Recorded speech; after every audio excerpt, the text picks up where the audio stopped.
어떤 사람은 이 날을 저날보다 나았게 여기고 어떤 사람은 모든 날을 같게 여기나니 각각 자기 마음으로 확정할지니라. 나를 중히 여기는 자도 주를 위하여 중히 여기고 먹는 자도 주를 위하여 먹으니 이는 하나님께 감사하며 먹지 않은 자도 주를 위하여 먹지 아니하며 하나님께 감사하느니라. 우리 중에 누구든지 자기를 위하여 사는 자가 없고 자기를 위하여 죽는 자도 없도다. 우리가 살아도 주를 위하여 살고 죽어도 주를 위하여 죽나니 그러므로 사나 죽으나 우리가 주의 것이로다. 이를 위하여 그리스도께서 죽었다가 다시 살아나셨으니 곧 죽은 자와 산 자의 주가 되려 하심이라. 따스한 봄날이 왔습니다. 어느 해보다도 따스한 봄이 너무나 성급하게 왔어요. 그래서 나무들도 꽃들도 깜짝 놀랐습니다. 그래서 한순간 꽃망울을 터뜨리고 천지를 물들여 가기 시작했는데 봄이 너무 일찍 온 것 같아요. 그래서 내가 너무 빨리 왔구나 싶었는지 한 걸음 물러서니까 그 자리를 찬바람이 대신 채운 것 같습니다. 봄의 아름다움을 시기에서 추위가 온다. 꽃샘추위 그런 뜻이 아닌가 그런 마음도 들어요. 봄이 오고 개화기가 되면 항상 이 말씀을 준비할 때 생각나는 시 한 편이 있습니다. 김춘수 시인의 꽃이라는 제목의 시입니다. 이렇게 되지요. 내가 그의 이름을 불러주기 전에는 그는 다만 하나의 몸짓에 지나지 않았다. 내가 그의 이름을 불러주었을 때 그는 나에게 와서 꽃이 되었다. 내가 그의 이름을 불러준 것처럼 나의 이 빛깔과 향기에 알맞은 누가 나의 이름을 불러다오. 그에게로 가서 나도 그의 꽃이 되고 싶다. 우리들은 모두 무엇이 되고 싶다. 너는 나에게, 나는 너에게 잊혀지지 않는 하나의 눈짓이 되고 싶다. 봄이 아름다운 이유가 어디 있을까요? 봄이 아름다운 이유는요, 아름다움을 살필 줄 아는 사람의 입술에 봄의 아름다움이 있습니다. 아무리 꽃이 아름답고 들판이 아름답게 물들어가도 아무도 그 아름다움을 말하지 않고 노래하지 않는다면 그 아름다움은 그림자 같은 것밖에 되지 않을 것입니다. 우리의 삶에서요, 삶의 의미를 찾을 때에 비로소 그 삶은 아름다워질 수 있는 것입니다. 의미 없는 삶, 의미를 찾지 못하는 인생은 공허하고 허탈할 뿐이에요. 우리 동네에 뭐가 많습니까? 돌이 많습니다. 돌이 참 많아요. 옛날에 석항에 사시던 분들에게 이 돌이라는 것은 그저 의미 없는 것이었어요. 공허하고 허탈한 것이었습니다.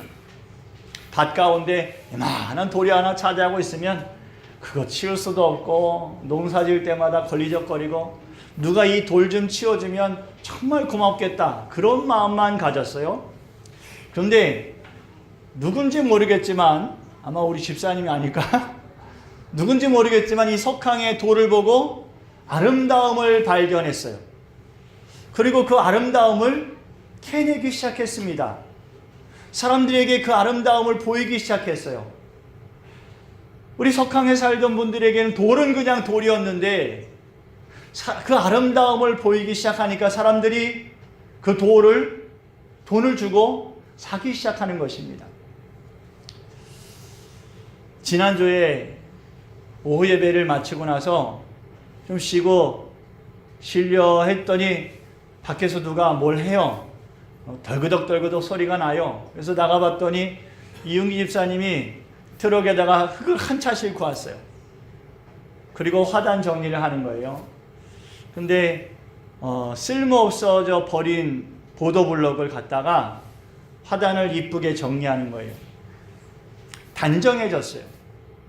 누군가에게는 쓸모없어 버려진 의미 없는 보도블럭입니다만 누구에게는 아름다움을 만들어가는 도구로 쓰임받는 것이죠. 의미를 발견하는 것입니다. 우리가 살아가는 삶의 우리 삶을 아름답게 하는 것들은요, 그 안에서 의미를 찾게 될 때 비로소 아름다워지는 것이 하늘의 구름이요 연기와 같은 것밖에 아니죠. 그러나 구름 한 조각을 보고도 그 안에서 아름다움을 찾는 사람을 인해서 그 구름은 아름다워질 수 있는 것입니다. 들에 피는 이름 모를 들꽃 하나도 그 꽃을 보면서 감탄해하고 그 꽃의 아름다움을 놀라워하는 사람을 위해서 그 들꽃은 비로소 아름다워지는 줄 믿습니다. 하나님께서는요 평범한 날들 가운데 하루를 의미 있는 날로 만드셨어요.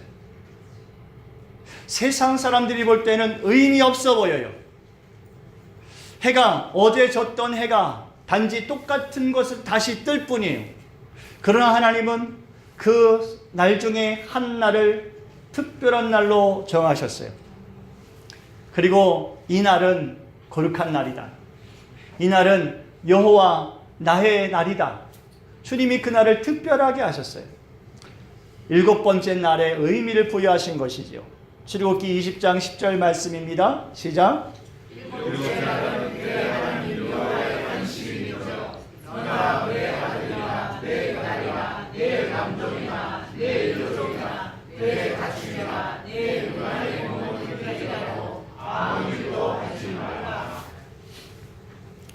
하나님께 의미를 두고 살아가는 자녀들에게는요 7번째 날은 의미 있는 날입니다.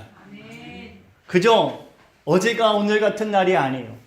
7번째 날은 하나님께서 이 날을 복되게 하신 날로 그 마음의 생각에 특별한 날이 되는 것이에요. 그러나 여러분 하나님께 의미를 두지 않는다면 7번째 날은 아무 의미 없는 날이 될 수밖에 없지요.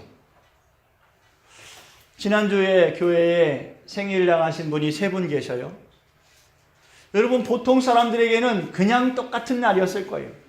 그러나 생일을 맞으신 분들에게는 특별한 날이에요. 하나님께 의미를 두고 살아가는 사람은 하나님이 정하신 날이 의미 있는 것입니다. 마음을 드리는 것이 나의 하나님께서 정하신 날을 복된 날로 생각하고 아예 시간과 정성을 드리는 것이지요. 7번째 날을 여호와의 안식일로 믿고 그 날을 지킴으로 하나님을 기쁘시게 드리는 사람, 하나님이 그를 보시고 왜 안 기뻐하시겠어요? 그의 예배와 그의 헌신과 수고를 하나님 안에서 누리는 안식을 기뻐하는 그 자녀를 하나님이 기뻐하실 줄을 믿습니다. 의미 없는 삶은요 공허할 뿐이에요. 하나님의 세상을 창조하실 때에 이 세상은 공허하고 혼돈하였다 하였어요.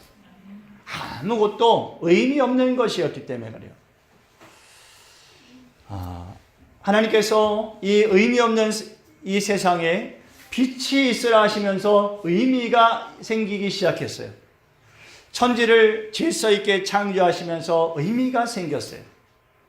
그리고 그 안에 하나님은 하나님의 형상대로 사람을 만드셔서 사람의 모습에 사람에게 하나님의 자녀야라는 의미를 두셨어요. 또 사람들에게 하나님이 찾아오셔서 그들 가운데 함께 하시고 그들을 하나님 나라로 인도하시는 역사를 이루셨습니다. 그래서 우리의 삶이 의미 있어진 것이에요. 우리가 특별한 이유가 무엇입니까? 우리가 짐승과 다른 이유가 무엇이에요? 하나님이 우리에게 특별한 의미를 부여하셨기 때문입니다. 하나님의 형상과 모양을 따라서 하나님의 자녀로 창조하셨기에 우리는 특별한 의미를 가진 자녀가 된 것이에요. 우리의 모든 삶은 이제 의미 없지 않습니다. 하나님이 구원하시는 하나님의 자녀로서의 삶을 살아가는 특별한 의미 있는 인생인 줄을 믿습니다. 하나님의 구원의 역사가 빠진 인생은 의미 없는 것이 결국에는 공허하고 결국에는 허탈할 수밖에 없어요. 재물을 많이 쌓는다고 그것이 우리의 영혼을 구원할 수 있습니까? 결국에는 의미 없어지는 거예요. 세상을 호령할 권세를 가졌다 하여도 그것이 연기와 같이 사라질 것입니다. 이 우리 대한민국 작은 나라의 권력자들을 보십시오. 의미 없는 거예요. 안개와 같은 것입니다. 온갖 쾌락을 누려도 그것이 생명에 다해갈 때에 자기를 유익하게 할 수 없어요. 다윗 왕의 아들 솔로몬이요, 재물을 못 누렸습니까?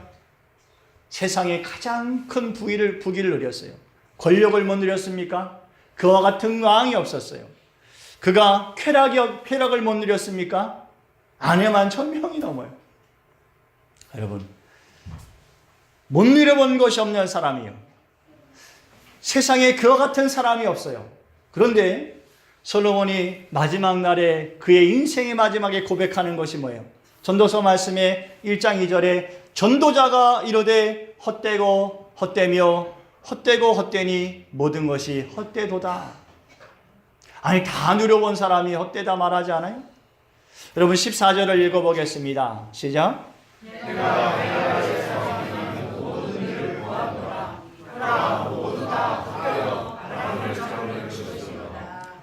전도서 12장 1절과 2절에도 이렇게 말씀하고 있어요. 너는 청년의 때에 너의 창조주를 기억하라. 곧 곤고한 날이 이르기 전에 나는 아무 낙이 없다고 할 해들이 가깝기 전에, 해와 빛과 달과 별들이 어둡기 전에, 비 뒤에 구름이 다시 일어나기 전에 그리하라. 또 13절 14절에 이렇게 말씀하셨어요. 다 함께 시작.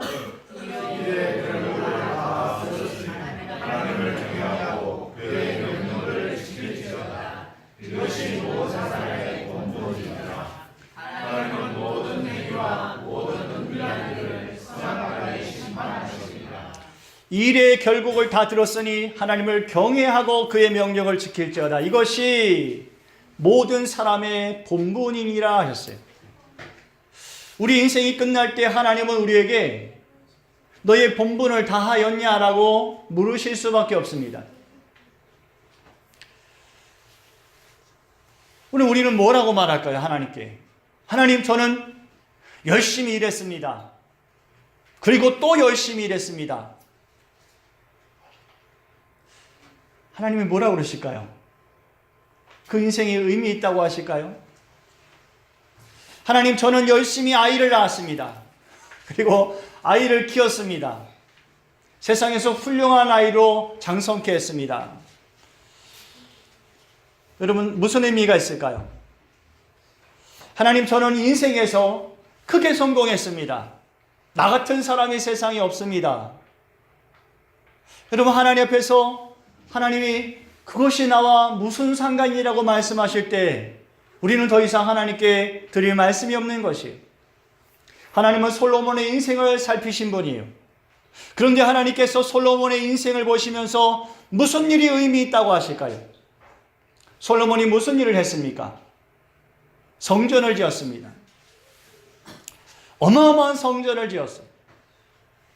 하나님이 그것을 의미 있다 하실까요? 여러분, 하나님은 성전이 필요하다고 말씀하신 적이 한 번도 없어요.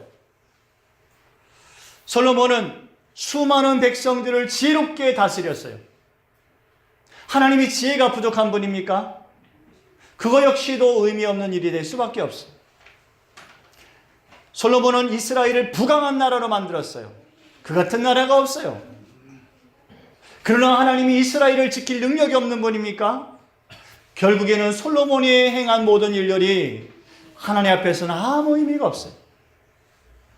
하나님이 기억하시는 것은 하나입니다.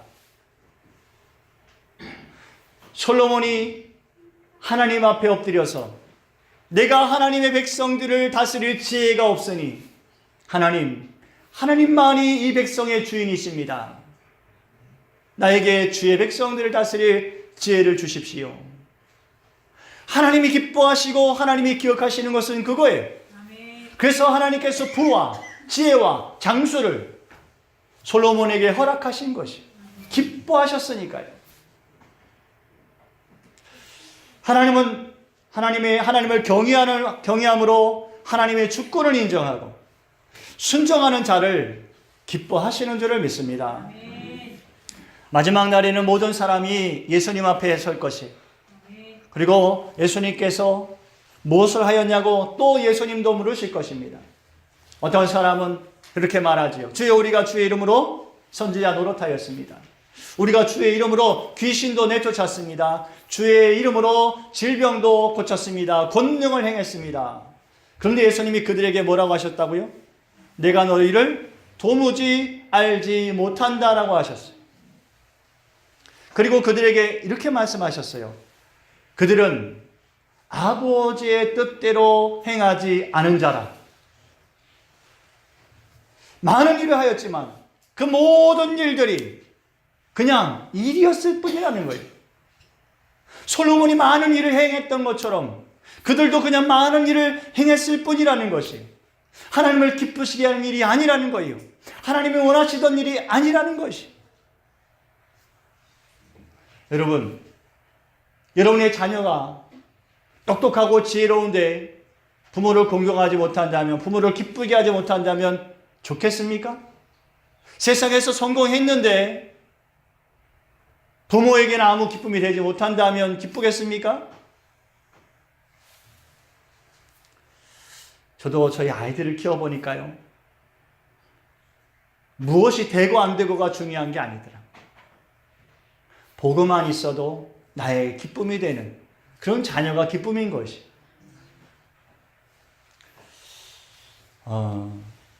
용준이가 서울에 갔다가 아버지 내 다음 주에 석항에 갈게요.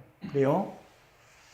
그래서 전화를 끊으면서 아버지 보고 싶어요 그러더라고요. 저는 그 말이 제일 기뻤어요. 보고 싶다는 말. 여러분, 하나님이 우리에게 원하시는 것이 무엇일까요?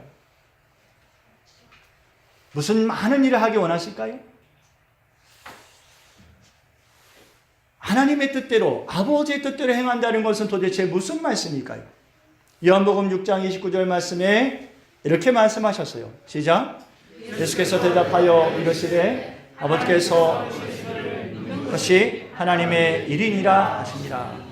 하나님께서 보내신 일을 믿는 것이 하나님의 일이니라. 하나님의 뜻이라는 거예요. 우리가 예수님을 믿는 것, 그게 하나님이 기뻐하시는 일이라는 것이죠. 그럼 여러분, 어떻게 하는 것이 예수님을 믿는 것일까요?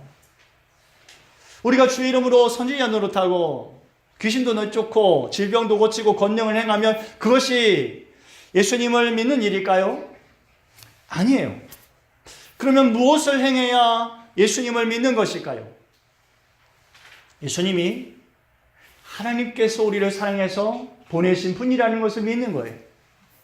그것이 예수님을 믿는 거예요. 예수님을 믿는 것과 예수님을 아는 것은 전혀 다른 것입니다. 하나님께서 나를 구원하기 위해서 예수님을 구주로 세상에 보내셨음을 우리 알고 있습니다. 지식이라는 거예요. 지식. 알고 있어요. 예수님이 나를 위해서 십자가 지셨어요. 이것은 역사적인 사건이고 지식이에요. 예수님께서 무덤에서 부활하셨어요. 살아나셨어요. 이건 역시도 지식이에요. 이것을 믿는다는 것은요, 진정으로 그것을 믿는다는 것은요, 이제는 그 역사를 이루신 그분이 나의 주인이심을 내가 고백하며 살아가는 것입니다. 예수님을 주인으로 믿고 따르는 삶을 살아가는 것이에요. 이제는 내가 살아도 주를 위해서 살고 죽어도 주를 위해서 죽을 수 있는 삶을 살아가는 것, 그것이 믿음인 것이에요. 예수를 믿는 사람은요, 선지자의 사명을 감당할 수도 있어요. 예수를 믿는 사람은요, 귀신도 내어쫓을 수 있어요. 질병도 고치고 권능을 행할 수도 있습니다. 사도행전에 사도 바울이 복음을 고린도에서 복음을 전할 때 하나님께서 많은 역사들을 이루셨어요. 고린도 사람들이 지식도 많고 문화적인 수준도 높고 하다 보니까 이게 예수님을 믿는다는 게 쉽지 않았던 모양이에요. 하나님께서 권능을 막 강하게 행하셨어요. 그 사람들이 권능을 보니까 깜짝 놀랐어요. 하나님이 더 놀라운 일을 이루셨어요. 바울의 손수건이나 앞치마를 갖다가 병든 자에게 올려놓으면 병이 낫기도 했어요. 사람들이 놀랐어요. 그래서 어떤 사람은 따라했어요. 바울이 전하는 그 예수의 이름으로 내가 명령하니까 귀신 나가라, 막 이렇게 쫓아하기도 했습니다. 스게와의 7 아들들은 쫓아하다가 귀신이 난 예수도 알고 바울도 아는데 너는 뭐냐? 그리고 올라타가지고 옷을 홀딱 벗기고 도망가게 했어요.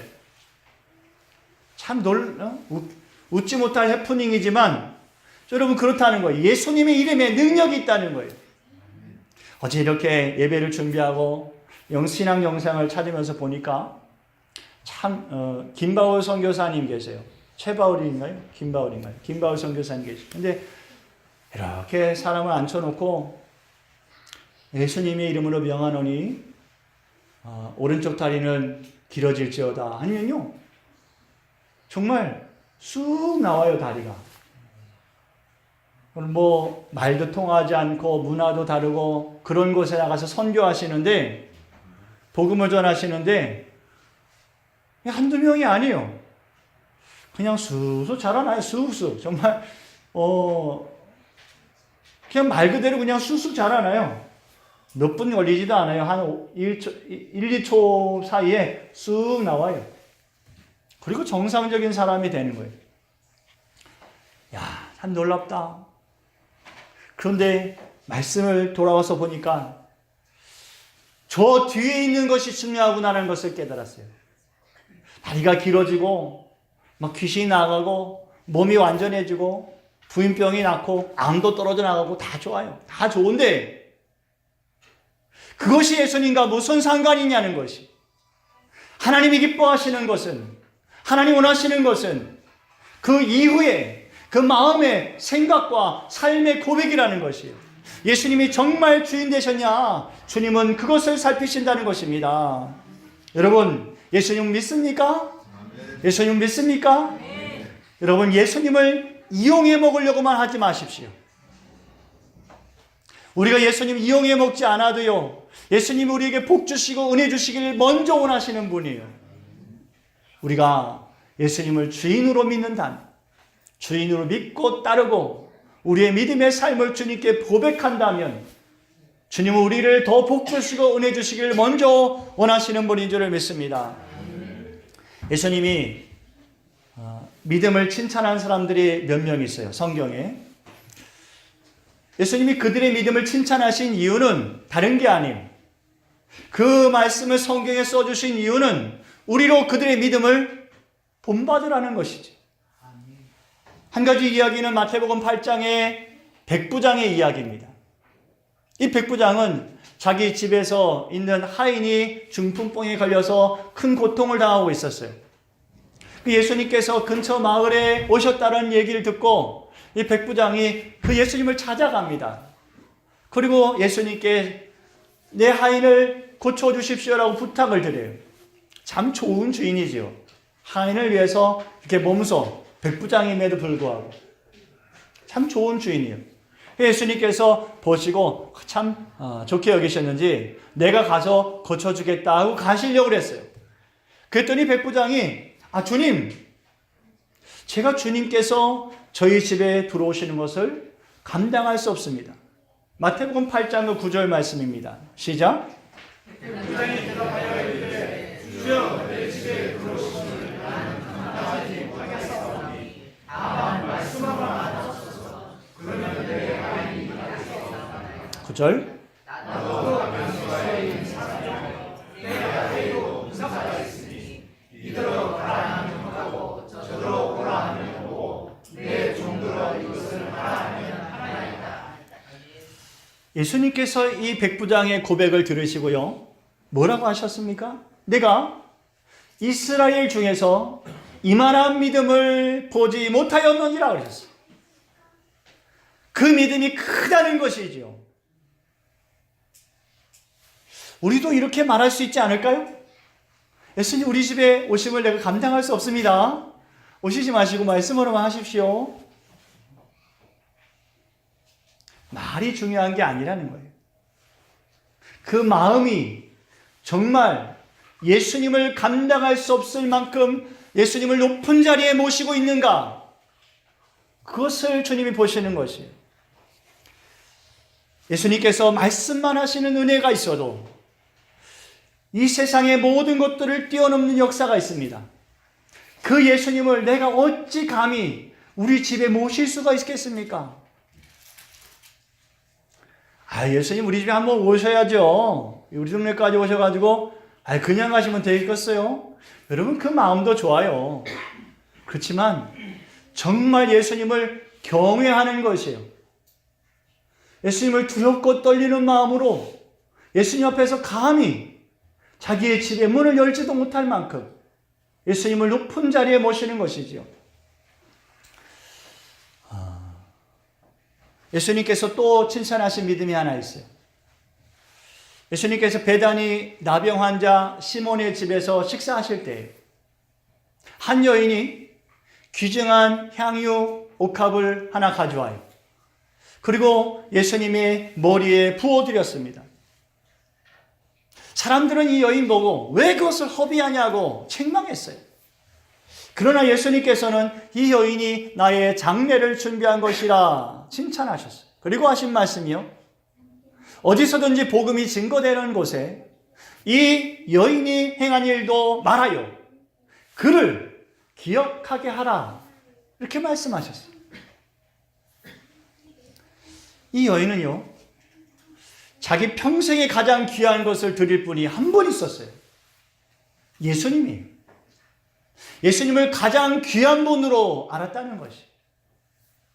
남들은 것이 허비하는 것 같지만 자기의 가장 귀한 향유옥합을 단숨에 부어드려도 아낌없이 부어드려도 후회할 것이 없는 이 여인의 마음이 이때가 아니면 내가 언제 예수님께 나의 향유옥합을 부어드릴 수 있을까? 이때밖에 없어. 그때를 놓치지 않는 것이지. 가장 귀한 분이라는 거예요, 예수님. 예수님의 복음이 전파되는 곳에는 이 여인이 행한 일도 함께 말하라. 왜 그러셨을까요? 그냥 말하라는 것일까요? 그 여인이 그랬대. 그래. 그런 말씀이 아니에요. 예수님을 구주로 영접하고 예수님 믿고 따르는 삶이라면 정말 예수님을 귀한 분으로 믿고 따를 수 있는 그런 믿음의 삶이 되라는 것이지요. 세상의 믿음이 땅 밑에 떨어진 이유가 무엇입니까? 믿음을 가졌음에도 그 예수님을 소중히 여기지 않아요. 예수님을 귀히 섬기지 않아요. 그래서 믿음이 땅에 떨어지는 것이. 복음이 전파되는 곳에는 이 여인이 행한 것처럼 행한 일을 전파하라는 것이죠. 우리의 믿음이 그렇게 되라는 것입니다. 여러분, 예수님을 위해서 살지 않는 사람의 그 마음의 자리에는 무엇이 있을까요? 다른 것이 분명히 있을 거예요. 예수님을 가장 높은 자리에 모시지 않는 그 마음에 그 가장 높은 자리에는 다른 것이 있을 것입니다. 어떤 사람은 자기 자신이 그 가장 높은 자리에 앉을 수도 있고요. 다른 것, 자기가 소중히 여기는 것, 자기가 사랑하는 것을 가장 높은 자리에 앉혀 놓을 수 있을 거예요. 우리의 삶에 가장 귀한 것이 있습니다. 우리의 마음에 가장 귀한 것을 드리고 싶은 것이 있어요. 그분이 예수님이 아니라면 우리는 가장 귀한 것을 다른 것에 소비하고 있는 것이. 예수님께서 예루살렘에 입성하시기 전에 유월절 만찬을 하시면서 제자들을 성으로 보내셨어요. 그러면서 이렇게 말씀하셨어요. 성에 들어가면 물동이를 이고 가는 한 사람을 만날 거다. 너희 그 사람을 따라가라. 그리고 그 집 주인에게 주께서 우리 선생님이 내가 제자들과 함께 유월절 음식을 먹을 나의 객실이 어딨냐고 물으십니다. 그렇게 말하면 이 주인이 준비한 객실을 내어줄 거다 그랬어요. 여러분, 유월절이에요. 숙박업소를 하는 사람들에게는 대목이죠. 너나 할 것 없이 예루살렘으로 다 여행을 올 것이. 사람들은 북적거릴 것이고 예수님과 제자들이 사용하는 그 방은 사람들에게 인기 절정일 것이. 그런데 이 주인은 우리 선생님이 그렇게 말씀하셨습니다 라는 말 한마디에 얼른 그 방을 안내하여 내어드립니다. 자기의 유익보다 예수님을 먼저 생각하는 것이 가장 귀한 자리에 예수님을 모시려는 그 믿음이 있는 것입니다. 예수님께서 예루살렘에 입성하시면서 선지자의 말씀대로 낙이 어린 것을 타시고 입성하시기 위해서 제자들 둘을 보내셔요. 갯박의 건너편 마을로 보내셨다요. 근데 제자들에게 그렇게 말씀하세요. 마을에 들어가면 나귀와 나귀 새끼가 묶인 것이 있다. 너희가 그것을 풀어가지고 오니라. 근데 그 주인이 그거 왜 풀어갑니까? 라고 물으면 주가 쓰시겠다라고 말씀을 드려라. 실제로 주인이 묻습니다. 왜 그것을 풀어갑니까? 제자들이 주께서 쓰시겠답니다. 그랬더니 주인이 나귀를 내어주었어요. 여러분, 이 주인의 삶은, 이 나귀 주인의 삶은 예수님이 가장 먼저예요. 주님이 쓰시겠다면 얼마든지죠. 하나님이 기뻐하시는 사람, 여러분 그런 사람이에요. 예수님이 먼저인 거예요. 예수님이 가장 앞자리에, 가장 높은 자리에, 존귀한 자리에 계신 분, 그 믿음의 삶이 가장 하나님을 기쁘시게 하는 삶인 줄을 믿습니다. 여러분, 누가 우리의 주인입니까? 누가 여러분의 삶의 주인입니까? 예수님이 주인입니까? 예수님이 여러분의 삶의 주인입니까? 예수님이 나의 주인이시기에 마땅히 주님 나의 가장 귀한 것으로 주님께 드리기를 원합니다. 나의 헌신도 드리기 원합니다. 주님은 나의 모든 것을 받으시기에 합당하시고 부족함이 없는 분입니다. 여러분 이런 고백이 있으시기 바랍니다. 지난주에 세 분이 생일이셨는데 여러분 생일의 주인이 누굴 것 같습니까? 생일의 주인은요 예수님입니다. 왜냐하면 나를 위해서 죽으시고 나를 위해 생명을 내어주시고 나를 거듭나게 하신 분이 예수님이기 때문에 그래서 예수님을 가장 높은 자리에 섬기는 사람은요 예수님을 존귀히 여기는 사람은 나의 생일이 예수님의 것인 거예요. 오늘 예찬을 서로 막 내신다고 그래요. 생일 당하신 분들이. 예수님이 주인이니까요. 예수님을 위해서요. 여러분, 여러분의 삶의 주인이 예수님입니까? 여러분, 그렇기 때문에 이제는 우리가 먹든지 마시든지 주께 감사할 뿐입니다. 무엇을 하든지 감사할 뿐입니다. 하나님의 자녀들은요, 누구든지 이제는 자기를 위해서 사는 자가 없고요, 자기를 위해서 죽는 자가 없습니다. 오직 주를 위해서 살고 주를 위해서 죽는 줄을 믿습니다. 말씀을 정리하고 마치겠습니다. 하나님께서 세상을 창조하시고 우리에게 주신 말씀이요, 땅을 다스리고 정복해라, 충만해라, 그렇게 하셨어요. 땅에 있는 모든 것이 다 너네들 것이다. 원하는 대로 먹고 사용해라, 그러셨어요. 그러나 여러분, 우리가 잊지 말아야 될 것이 있어요. 많은 것을 누리며 살아갑니다. 우리가 필요한 것을 누리면서 살아가요.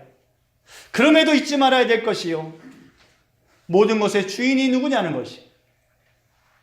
우리가 많은 것을 누려도 이것의 주인이 내가 아니라 모든 것을 허락하신 하나님이 주인이심을 고백해야 될 줄을 믿습니다. 우리가 주인이 돼서는 안 돼요. 이 세상은 예수님을 안다고 말합니다. 제가 영상을 보다 깜짝 놀랐어요. 그 돌이라는 사람 있지 않습니까? 어느 교회 가서 막 강연을 하더라고요. 부활절 강연을 해요.